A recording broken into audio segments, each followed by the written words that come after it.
the thing that I see most often is people want to just like show up and throw up. They, let me like tell you as much as I possibly can about this topic. And I'm sure you're going to want to take in every single blessed second of it. Yeah. They're not. Like, people have limited attention spans.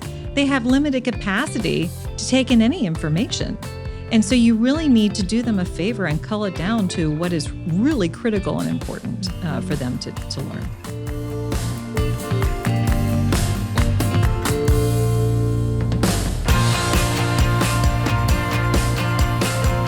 Welcome to the Podcast Ally Podcast. I'm Dr. Sarah Glova, keynote speaker and workshop facilitator, and I'm on a mission to find out how to be the best podcast guest.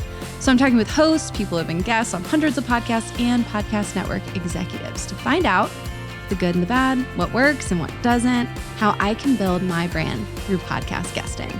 And with me today is Karin Reed. Y'all, I'm so excited to say what I'm about to say. You ready? Karin is an Emmy Award-winning journalist, and she's the CEO of Speaker Dynamics. I don't know how often I get to introduce someone who says they're Emmy. I mean, that's incredible. She helps people to speak with impact and ease across all platforms. So like in person, on camera, all the things, even virtual communication. We'll talk more about that. She's been doing this for well over a decade. In fact, I think you're about to celebrate 12 years this month. Yes. Somebody else had to tell me. I actually I didn't have it on my calendar. Oh my God. Your birthday, your business birthday? Yes. Yeah. 12 years, which is incredible. You've also earned some pretty big recognition. I was trying to decide what to put in your bio. I didn't want to make it too long, but we can't not mention that you've been in publications like Forbes, Inc. Magazine, Fast Company, and she's the author of 4 books. And McKinsey called you an author who inspires us. That was a highlight. Did you get a tattoo of that? I actually had somebody send me the newsletter from McKinsey that had me at the top of the newsletter, and they said, "You're famous." I'm like, "Oh my gosh, I can't believe this happened." So that was exciting. That's amazing. Really, I hope you have that framed somewhere. I don't, but that's a good idea. The last thing I'll mention as part of her bio, and I'm making this really long, but what could I have cut out? Let's be honest, is that you're the host of the Speaker Dynamics Own the Room podcast. It's this incredible podcast where you are sharing tips on how to deliver impactful messages, which is a lot of what we're going to talk about today. That sounds great. Let's get started, Sarah. I enough about me. Oh, what? We're going to make this all about Karin. Let's be really clear. I wanted the first question to be our traditional question of, can you share a podcast experience that was not a good one? So we always say, like, what was your worst podcast experience? But you have all this experience in broadcast journalism and all these other media spaces. So podcast or broadcast, like, what's kind of your worst of the worst? Oh my goodness. There are so many bad broadcast experiences. I feel like I have to go there. So my first newscast I was ever going to anchor ever in my career. I used to operate the teleprompter, which is the thing that makes the words go in front of your eyes, with my foot. It was a pedal. Oh. Did you know that was a thing? That was a thing at the time. So you could control the words that were scrolling of the words with your foot. Yes. And so I saw that they had all the scripts, taped together, because this is a while ago. And they sent it through a conveyor belt, and magically it would appear on the screen in front of me. Mm-hmm. And the show opened. "Good evening, everyone. I'm Karin Reed, blah, blah, blah, blah." And I depressed the pedal because that was going to move the words up. Yeah. And out of the corner of my eye, I saw all of the papers go and fall onto the floor. And there was nothing in the screen in front of me, no words. But thank goodness I had my hard copy, my scripts that were on the desk in front of me. And I did the entire first block of news ever with using just hard copy, flipping the pages. And it's so funny because from that point on, I realized that technology is fickle. It's great to have if it works well, but you better have a plan B. Have a plan B. Yes. So that was one of the most terrifying moments that I had. But you take lessons from all of this, right? You do. Every potential disaster, provided that you survive it, can become a learning opportunity. And so I've definitely used that one time and again. Absolutely. And one, I'm going to have a nightmare about this. Like, this is going to be me. I'm going to be sitting at a news desk. Hi, I'm Ron Burgundy. And then there's going to be nothing in front of me. Exactly. So that's going to happen. But two, I know that in my journey as a speaker and a facilitator, I've had experiences with technology, exactly like what you're describing. Oh, yeah. You've got the slides ready. Everything's perfect. You even do the dress rehearsal. For sure. Everything's perfect. Yes. And then something goes wrong. And so practicing until you're to the point where you can be adaptable if Exactly. something doesn't work is so important. Yeah, because otherwise your brain goes on autopilot, and it's a very different place for you to be from a performance standpoint if you were just, reading words off of a screen versus actually delivering the message, with conviction and feeling behind it. And you don't necessarily go there when the words are present for you. So it was a good lesson. This is such a, I want to can we keep talking about this? We This is can. just our intro question, and I can't even move on from it because you're such a wealth of knowledge. But you're someone who has also done a lot of speaking, but you've also coached folks who are going to be in front of the camera. And a lot of times these are folks who have reached an incredible level in their career. For sure. But they're going to be media interviewed or in a space where maybe they're not as comfortable. Right. Sure, they're comfortable in the C-suite, in the boardroom, but now they're going to be on TV or they're going to be in front of the camera. How do you prep folks for all those, hey, you've got to have a plan B without making them nervous? Because we're talking to folks who are thinking about podcast guesting. Yes. And I would love to invite them to bring a physical, if you're watching this, you can see me holding up my physical clipboard. Yeah. A physical copy of things so that they can stay on track just in case of technology. But you don't want to overwhelm people and make them feel like they have to do 100 things. Yeah. So what's that balance? You have to have a safety net where you feel like you can perform at your best. So the one thing that made a big difference in terms of how people think about talking when a camera's involved is that it requires a really different skill set. And I would work with people who were totally comfortable talking to a room full of 1,000 people, but you put them in front of a camera and they break into a flop sweat, like legitimate flop sweat. And it wasn't that they didn't know what they were talking about. It just freaked them out for a variety of reasons. First of all, whenever you're talking to an audience face to face, you read how your message is resonating. People are nodding along like you are right now. You're like, I got it. Okay, she's with me. But if somebody's nodding off, you're like, oh, geez, I better spice things up a little bit. And you're able to adjust your delivery based upon that feedback. But with a camera, you don't get any of that feedback. And it creates this barrier to your communication effectiveness. The other thing that typically will freak people out is oftentimes when a camera's involved, you're being recorded. And that means that what you do in this moment is going to have a long shelf life. And that's terrifying for many people. It's triggering for folks. It Right. turns that fight or flight. Exactly. You're like, I better be perfect because it's going to live forever. And here's the thing, what works best whenever you're speaking through a camera is not perfection. What works best is just authenticity, you being you. But you have all these barriers to your authenticity, largely due to this very loud inner critic that we all suffer from, which is, and I'll share a little tidbit from TV news world. So when I anchored a newscast, I would wear something called an IFB, which is a way that the control room could talk to me during a live broadcast. And, whether it's a producer or the director, they would be saying, okay, we're going to drop page 6, go live to City Hall, whatever. And I would think about having like 3 voices inside my head. There's the one that's coming out of my mouth. There was the one going in my ear, which sometimes was a little bit more insistent, where it'd be like, shut him up if I'm doing an interview that was too long. And then the third one that is trying to make sense of the directions that I'm being given, which sometimes I translate that by saying, well, that's all the time we have today right now. Thank you so much for being here. They're like, get him off. But, so I have 3 voices in my head. But whenever you are speaking, regardless of whether it's on camera or off, you have the voice coming out of your mouth and the voice inside your head that's judging everything you're saying and doing. And sometimes that inner critic is so loud that it chips away at your authenticity. And especially if you're doing like a virtual presentation and you can see yourself, then you're watching yourself in real time communicate, which then takes away even more of your authenticity, because just by looking at it, you're changing how you would normally respond. And you fixate on stuff that nobody else cares about. My right eyebrow is higher than my left eyebrow. That's so fascinating. Oh, I really hate how that looks. And then it makes you less impactful as a communicator. Because you've got that voice talking to you and you're trying to live.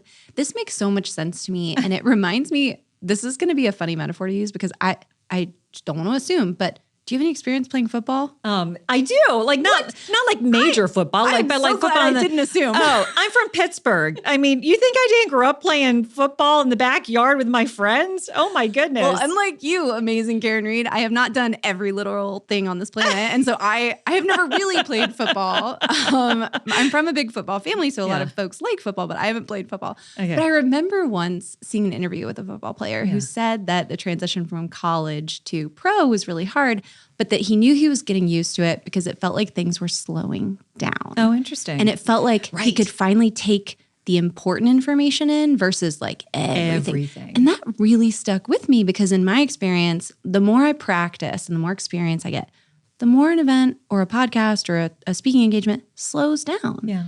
And I think what you're talking about there, when you're nervous and you don't feel like you are prepared, or you're worried about showing up perfectly, you're taking in so much information. Yes. You're looking at whether your eyebrow is parallel to the other one, right, and you're thinking about the stoic camera in front of you that's not giving you any of those cues that we rely on when we have a real conversation, versus this football example where once you get the experience, you're able to tune some of that out. Yeah. And so I think I'm going to take us back to what you said at the very beginning of this question of, how do you balance how much you have to prepare with wanting people to feel welcome to try this? Yeah. And you said it's about finding your safety net.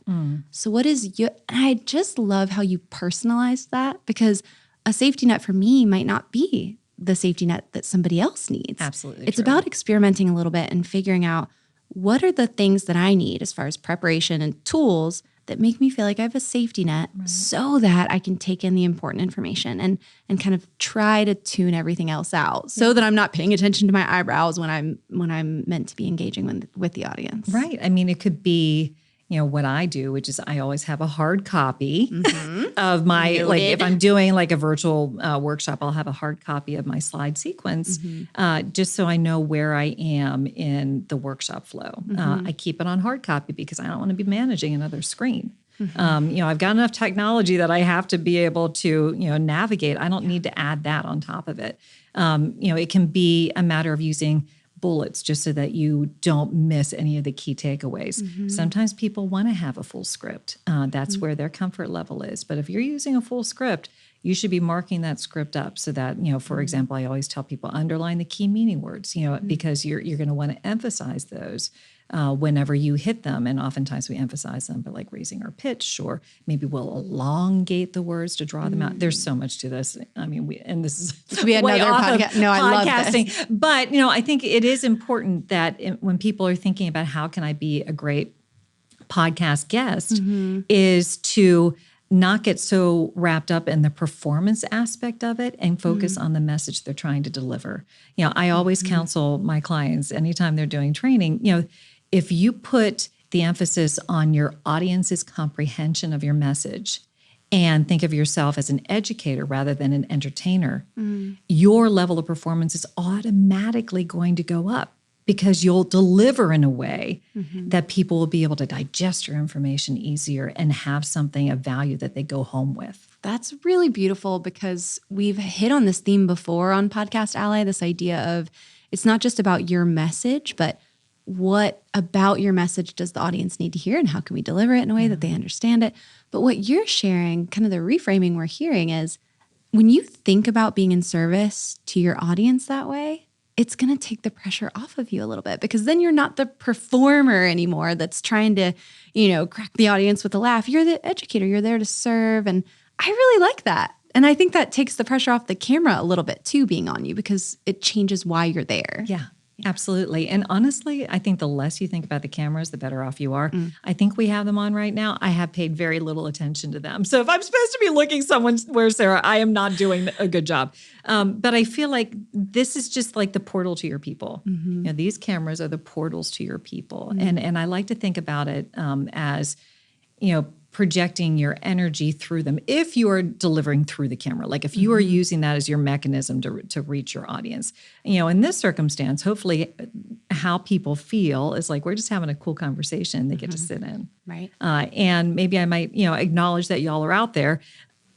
I can't hear what you're saying. Hopefully you're like, this is great. But I imagine that sometimes, like I'll envision how people are responding to it and try to be as clear and concise-ish, but provide something that's valuable for everyone to hear and to take away from it. And to your point, when we're doing something like a podcast or a recording, we can't see the people on the other end, but we can't imagine them. And I'm going to share something kind of embarrassing here, but I've been loud about how often I practiced my TEDx. So I got to give a TEDx this year. Oh, I saw it. I loved it. I liked it. I wrote things on your comments. You really did. That meant a lot to me. I might have those comments framed at my house. I just loved it so much. But I've been really loud about how much I practiced, because something that I don't want to say it bothers me, because people are very sweet if they say a compliment like, oh, you're such a natural. What a kind thing to say. So I would never say that. It bothers me. But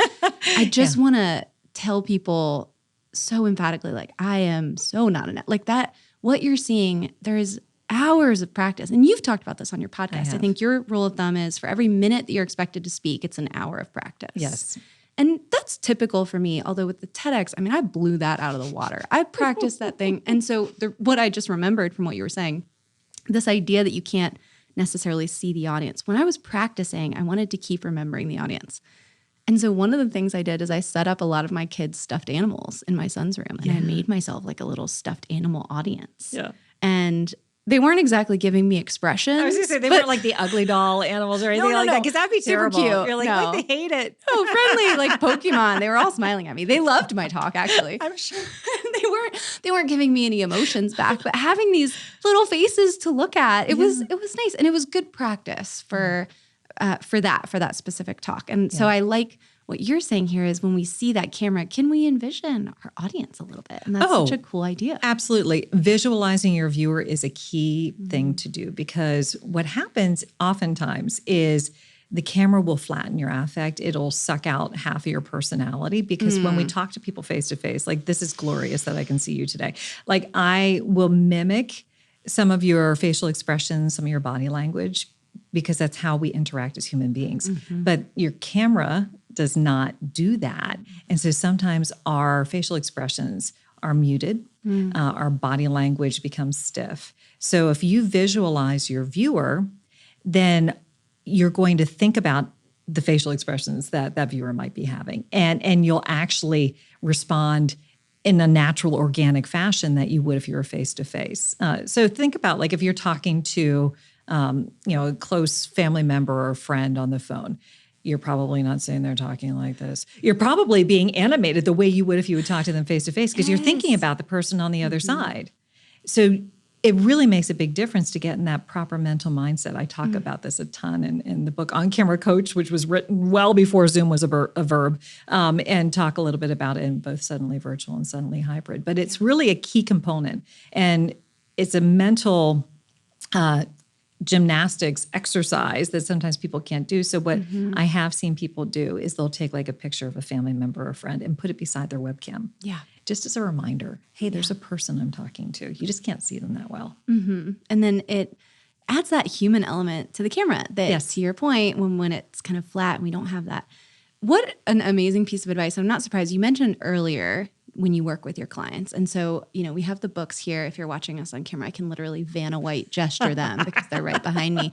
But I like the colors. I'm actually happy with how you set this up. Really so great. Thank you. Yes, you're so welcome for the effort it took me to stack your multiple books so that the colors look good. I wrote 4 more than I ever thought I would write. Thank you for writing them.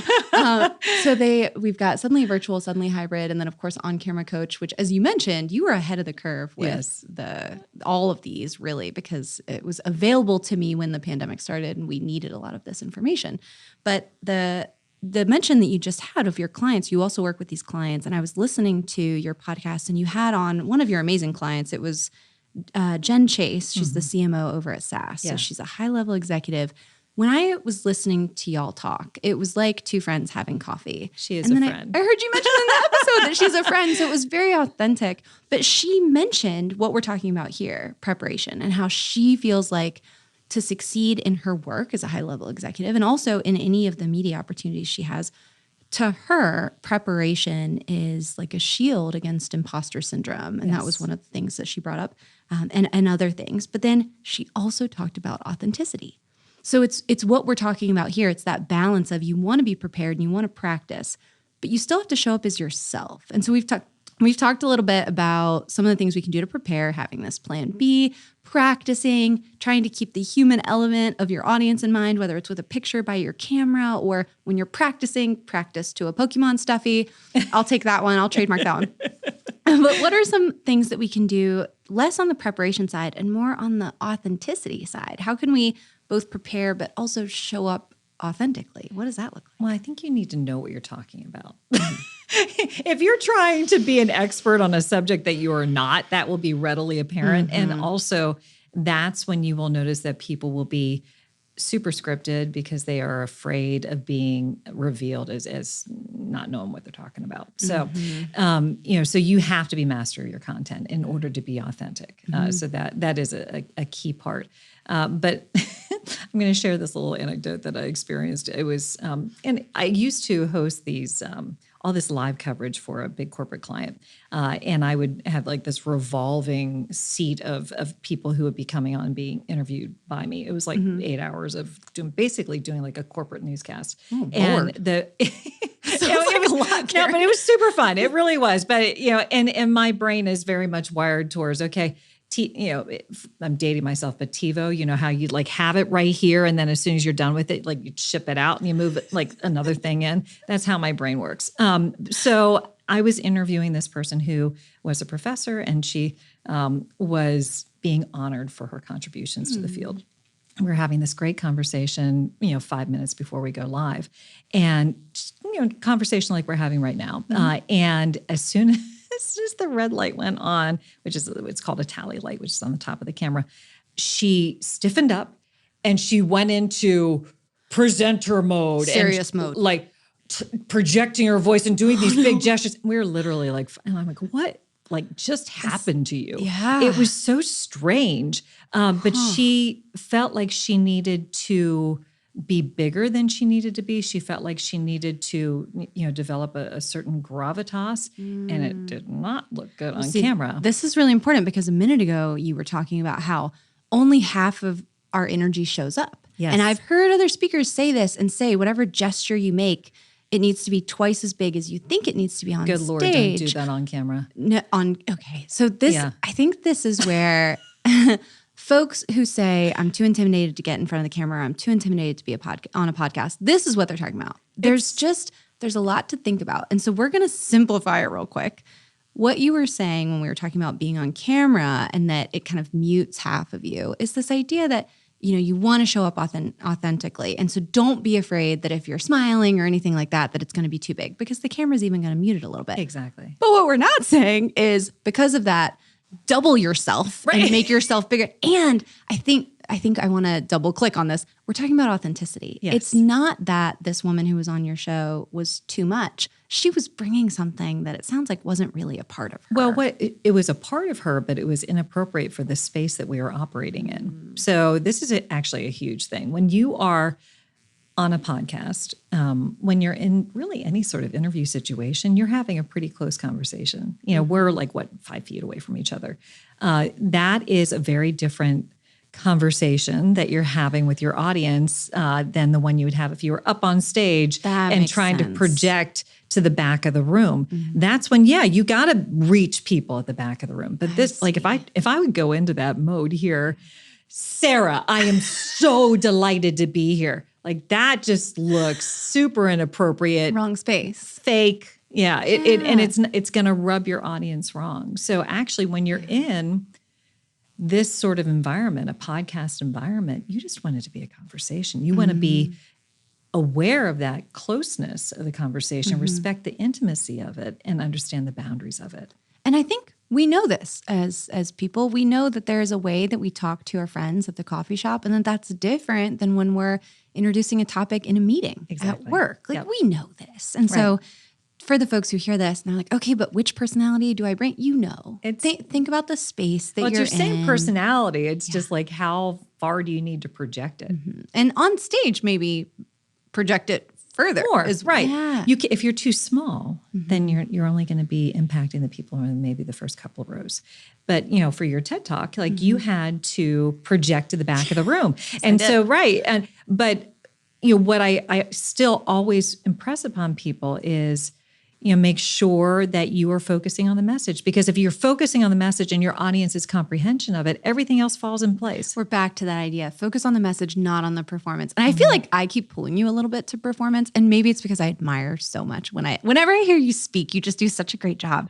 And I think the danger a lot of us have, including me, is it's like, I want to speak like Karin. But it's and I just did an example of it there. I'm not polished. I am just absolutely myself. I mean, truly I am.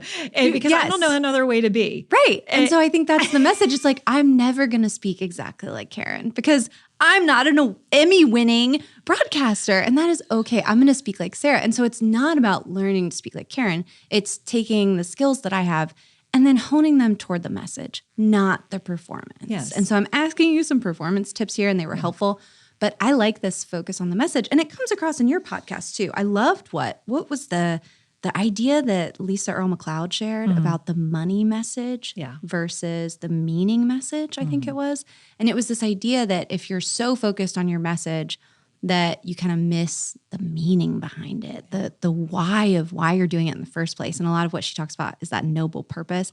I loved that episode, but what I really appreciate is you seem to take that theme into every episode. Every episode it's not just about your message, but how can you make it mean something to the audience? Oh, thank you. That's very kind of you to say. I think Lisa is brilliant, and I really enjoyed the conversation, and I feel like every leader should listen to it, because when she talks about money message versus meaning message, the money message is, okay, these are the metrics. These are what we need to hit. We're not hitting them. Here's the reason why. This is what the penalty will be if we don't.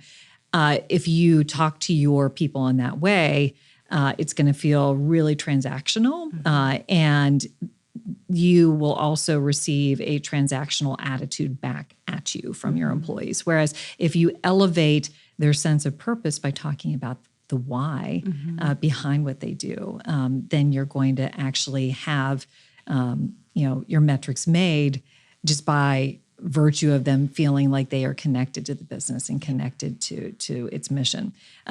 So I got into the coaching business because I love seeing other people succeed. And the reason why I did it in the first place was due to talking to a senior level executive at a company I've been doing on-camera work for.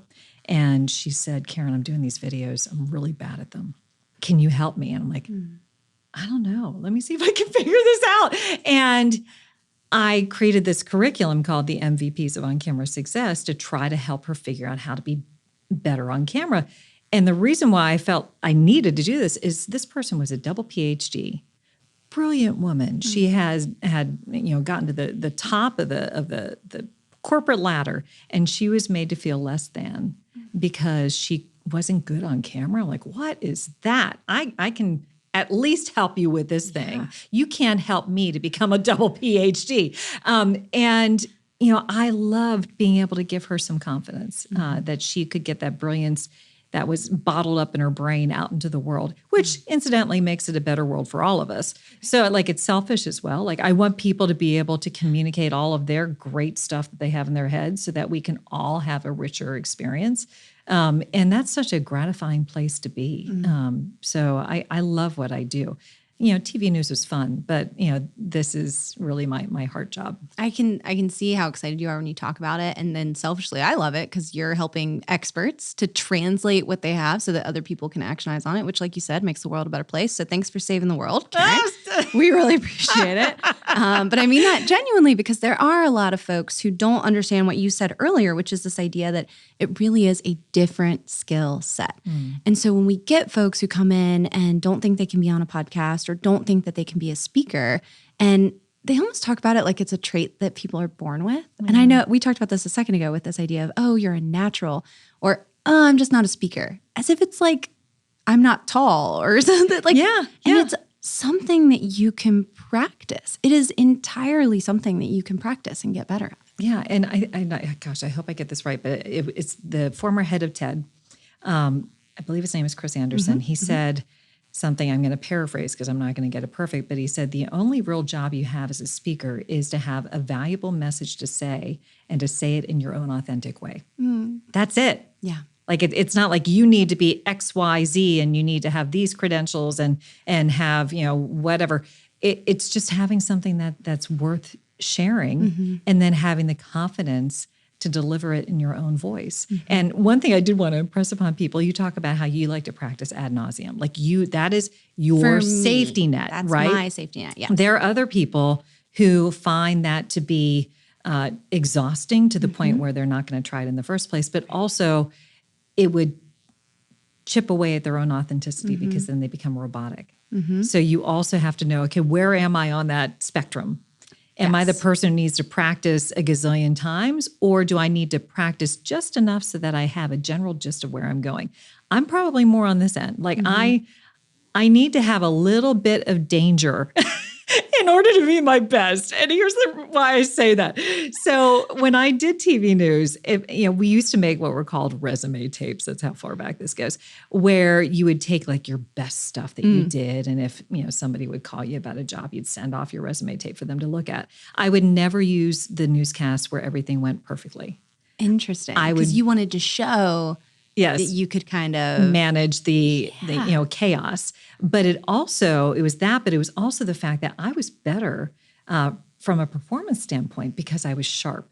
I had butterflies in my belly and I was forced to stay present because I could not manage it otherwise. There was no script. I was feeling, in some ways like I was, flying without, any sort of, safety net. And that's a bad metaphor. You better get it right. Yeah. Right. But they were really good examples of me being, I would say, at peak performance. So that is so cool. I like to have that element of, I still have to kind of manage something. I mean, just like if I'm doing training, I love when people ask me questions because I'm like, I don't know what they're going to ask me. And it's going to force me to use my brain. I think that's fun. Yeah. I like perform well there. I like problem solving on the fly. This is such a great example of the idea that it's not about learning to speak like Karin or learning to do something the way that some expert does, but you have to figure it out for yourself because that is so you. What you just described is so you. And if you took like a Colby or a DISC assessment or something, I mean, we would see this, right? Yeah. It would come across in this inventory as you're somebody who likes the pressure and you like to work under deadlines.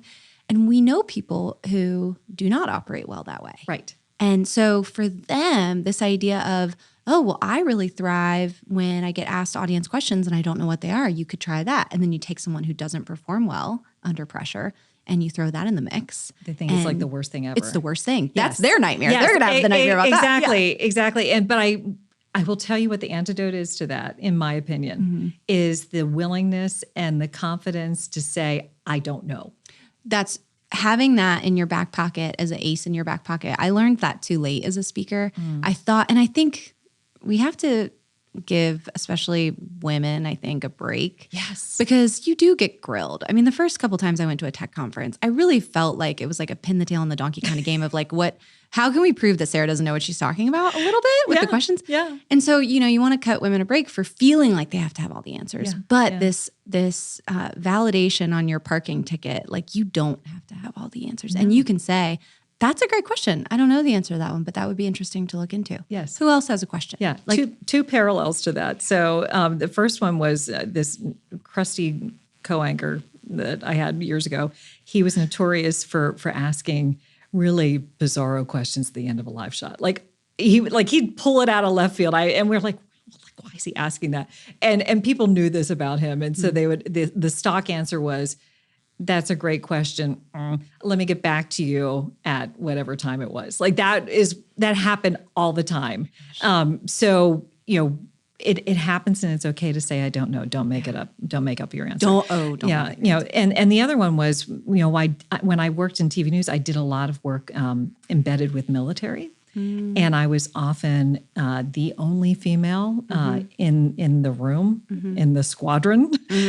And that was a real test as well. You're thinking about like the pin the tail on the donkey. Yeah. For me, they would try to get me to throw up like literally, like flying in a Black Hawk, and doors open, and they like do all these maneuvers to try to make my stomach do flips. Like, and I knew like they were testing me, right?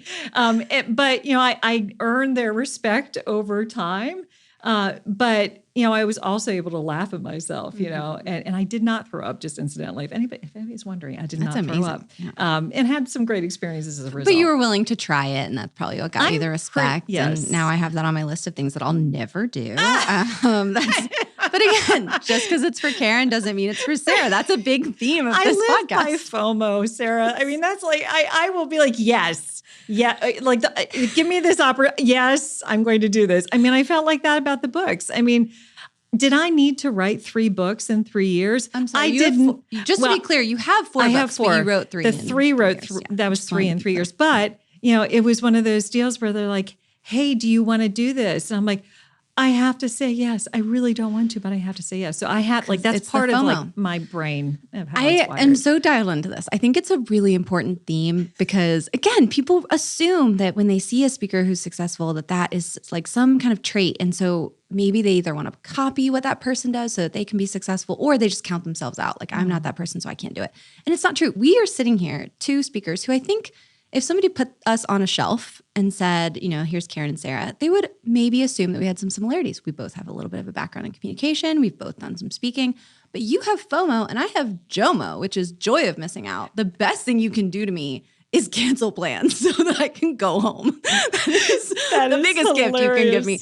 And yet we are both folks who can do well on stage. But if you talk about our preparation and our process, it's going to be very different. Yes. And so the message to people is it's a lot of experimenting to figure out what's going to work for you. I'm somebody, as you've said, I need to practice. I need to practice a lot. Yeah. Because to be really blunt, I can be kind of awkward and sometimes my jokes don't land. And so I gotta work through all that until I've got something polished. Whereas you're thriving in, Black Hawk planes and being upside down. Helicopters, but yes, but those whatever things, those things are. Yes. My military background family is like rolling over right now, but there's like planes. There's like planes. Black Hawk, Sarah, really. What's that scene in that movie where he's like, it's not a motorcycle, baby, it's a chopper. What is that? Pulp Fiction? Yes, yeah, that's awesome. Oh my gosh. I just had one of those moments. So I think it's this highlight of it's not one type of person who does well in this. The person who's going to do well is the person who experiments until they figure out how to do well. And I'm going to take us back to the message we started here with is one of the best things you can do for yourself is focus not on the performance, but on the message. And I want to highlight one more guest that you had on your show. I think it was it J.D. Schramm?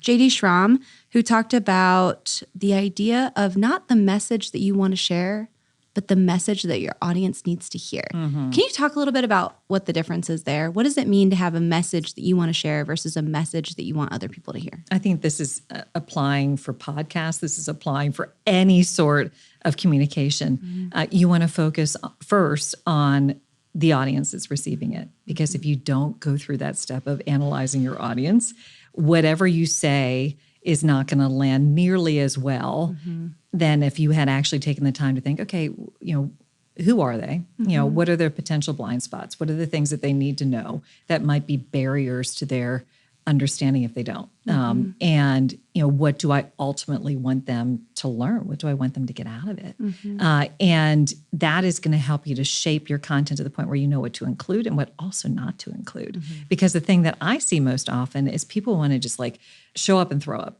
They, let me like tell you as much as I possibly can about this topic. And I'm sure you're going to want to take in every single blessed second of it. Yeah. They're not. Like people have limited attention spans. They have limited capacity to take in any information. And so you really need to do them a favor and cull it down to what is really critical and important for them to learn. What a great takeaway. And I love don't show up and throw up. Vomit has had a theme on this episode that was not on my bingo card. It's not bothering me. But this idea that you're giving your audience such a gift if you can simplify it. I think early in my career, I thought I had to bring so much expertise that I was basically proving myself. I was trying to write a dissertation and defend my dissertation every time I showed up anywhere. And what you're saying is, no. The gift is to simplify. Yeah. Don't bring everything. What is the most important thing for your audience to know? And then what are some ways to make that actionable? And that's it. Well, and owning your expertise, right? And you have to have a certain level of confidence with that in order to cull it down. But I do a lot of work in professional presence and leadership presence and how to help people to understand how to communicate in a leaderly sort of way. And one of the hallmarks of that is connecting the dots. Yeah. There should be an assumption that you know what you're talking about. And what they are asking of you is to present the big picture and help them understand how they fit into that big picture. And it's not telling them everything you know, it's telling them what they need to know so that they can perform at their best. JD talked about that when he was talking about the data piece and data storytelling, I think. He was like, look, people want to know the story. What is the story the data is telling? They are less interested in how you got that like the analysis behind it. That made so much sense to me. It's what I'm seeing as a huge trend right now. There is more content than we know what to do with, and we can make it faster than ever thanks to ChatGPT and other tools. And so it's not about bringing all the content. It's how can I communicate what the audience needs to hear? They might not need to hear all the background information. And he talked a lot about, if you have a slide deck, you can have an appendix where you store more information. Absolutely. If you do a podcast, you can have show notes where you link people who want to, deep dive on that topic. Right. But try to stay on message and keep it up here. I'm holding my hand up for those who are listening. Kind of keep it to the top level without going below the iceberg so that it's not too much for people to digest. Yeah, absolutely. And I'm glad you mentioned the appendix because there will be that one person who's like, I would like to see more about that. I would actually like to see the financials. Data in the lower left-hand corner. You drill down on that. And you better know how to drill down on that because then you will be exposed for perhaps not being prepared. So also know your audience. Will you have that person who wants to know every, nook and cranny of your data? If that's the case, perhaps you do need to look at that briefly if you have time, or you say, hey, can we take this offline and have the discussion? What a great reminder. You can have an appendix. You can have the show notes for if you feel like you need receipts for your content, you can have that. I like that so much. Yeah. Well, we've gone over so many things so quickly, and I want to kind of summarize some of my favorite points. This idea of designing your own personal safety net. So figuring out what's going to make you really comfortable. This idea that being on camera, being in front of a microphone, it is a different skill set. So it's something you're going to have to practice. And it's not something where you can emulate someone else who you feel like does it well. I might really respect the way that you show up on camera, but I'm not going to try to repeat it for myself. But I can't be Sarah Glova. I mean, that is I can't. And you... And we already have one of me. We don't need it. Right. Yeah, right. I feel that way about me too. Goodness gracious. So we'd rather have a Karin and a Sarah. Yes. Absolutely. I love it. And so that's a really good one. This idea of an inner critic, we touched on that a little bit, but just knowing that if you show up in a space like this and you can also hear this voice that's kind of criticizing your posture and how you're breathing and all that, one, that voice is going to get quieter with practice, but two, it's totally normal. Yeah. It's totally normal. Absolutely. And then just try to dial down the volume of it. What a great phrasing. And then focusing on the audience message, not the performance, but the message. And not just the message, but what does your audience need to know and how can you simplify it? These are great takeaways. Well done, Sarah. It's like you're a communication expert. No, but and you, I mean, goodness, yes, doctor, you did a really good job of diagnosing how to be an excellent podcast guest. I appreciate it. Yes. One of the questions I've been excited to ask you is one that we've asked all of our guests, and it's about kind of the art of a podcast, because I'm a big fan of podcasts. I know you're a big fan of podcasts. So we've been asking our guests if they can tell us a little bit about a podcast episode that has changed a life. And I wanted to ask you this question in a bit of a different way. Just, you've been on so many podcasts. Literally just Google Karin with an I, Reed, and podcast, and you'll see so many. More Karin Reed than you'd ever want. I'm serious. So you've been a guest, and then you have your own podcast. And so I'm going to ask it in a way of just more of a question. Do you believe that one episode about one topic could be a difference for someone? Could it have that power to change a life? And why do you think that? Oh, I definitely think that is the case. I will tell you full disclosure, the idea of starting a podcast initially seemed ridiculous to me. I'm like, does the world really need another podcast? We need another one from Karin Reed. It's been well received. So that has been extremely gratifying. But, I think one of the lessons that I am learning, because it's new. I mean, I've only been doing this for a couple of months. You've only been hosting for a couple of months. Yeah, I've been on it quite a few, yes.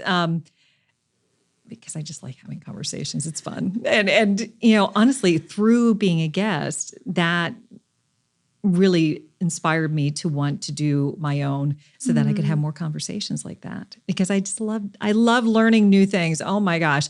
And I love talking to interesting people who are doing good work. And one of my lessons recently that I learned was with my guest Guy Kawasaki, who Oh, that episode must not be out yet. it's not out yet, but I definitely wanted to fangirl all over him. In case someone doesn't know, can we do a brief? I know of him because any PowerPoint I do, I have his voice in the back of my 10, head. 20, 30 Presentation rule. Zen, right? Yeah. Yes. Yeah. Oh, and he was one of the original Apple evangelists, so he knows a thing or two about design.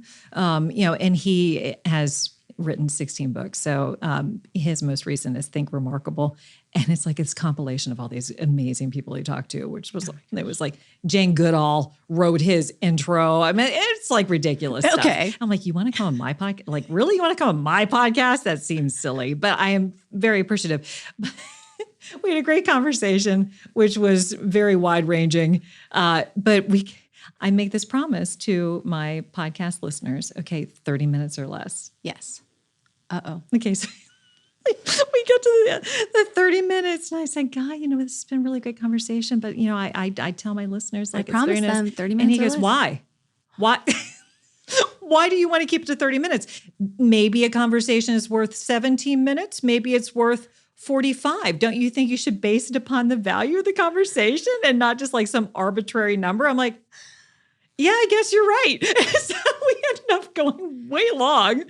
But I think he brought up a good point. If you have something that is worthwhile for people to hear, why shut that down? Yeah. And I think that podcasts should, inspire people, should be bringing them fresh perspectives, make them rethink, how they are going about their lives. It made me rethink how I was going about the podcast. Yeah. I think that was a great takeaway for me. What a cool example. And to your point, you just shared that. And one, because we're both kind of fangirling about Guy Kawasaki a little bit, but also like he shared this one thing, this one question, this one word question on your podcast. Why? Yeah. Why keep it to just 3? Yeah. And that changes your framework a little bit and your perspective. So there is a lot of possibility for a single episode to have that dent on your consciousness, as people say, and really change the way you think about things or do things. Yeah, absolutely. Very cool. I love that you shared that with us because it gave us also an excuse to talk about that upcoming episode. Yes. So I can't wait to tune into that one. I'm not kidding when I tell you his book is like on my shelf in my office. Yeah, it's ridiculous. I mean, he's so prolific in his writing, and he has a great podcast as well. I think it's Remarkable People podcast, and they are remarkable. They're like President Obama. Like when you have Jane Goodall writing the intro to your book. What? Yeah, it's crazy. But what I think is also interesting about his book is he has some people who are obviously household names, but others who are not, who've just done really cool things. Oh, that's neat. And he brings all of that to us as his listeners and now as his readers. And I think that's such a gift. And it's basically, he's like, just make a difference, make a difference in your own sphere of influence. And I think that is a beautiful way of approaching life. Absolutely. And it's a beautiful testament to the podcasting format. And it's definitely been a gift this season. And I've gotten to hear from some remarkable people like you. Well, so we love it so much. So for folks who are hearing this, one way that they can hear more of you is by listening to your podcast. But what's your preference? How do you prefer, if people want to hear more from you, what are some of the things there's so many things, Sarah. Like I'm gesturing to the books that are right behind me.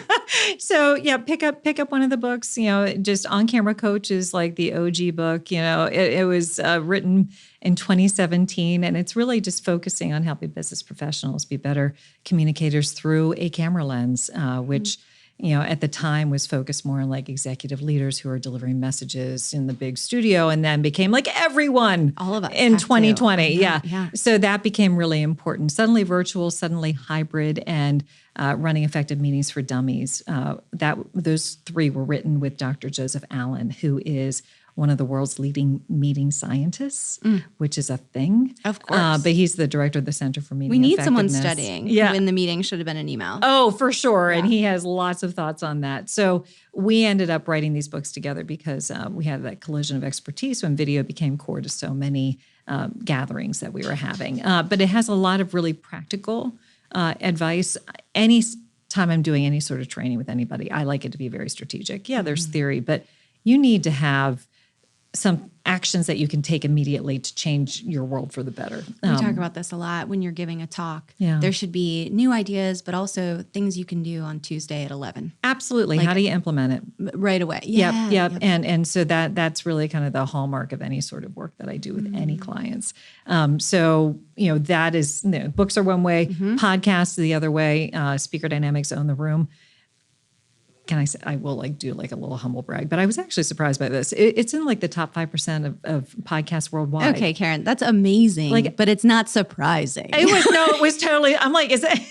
I talked to the person who was like, I'm like, is that good? I'm not sure. How do I measure that? I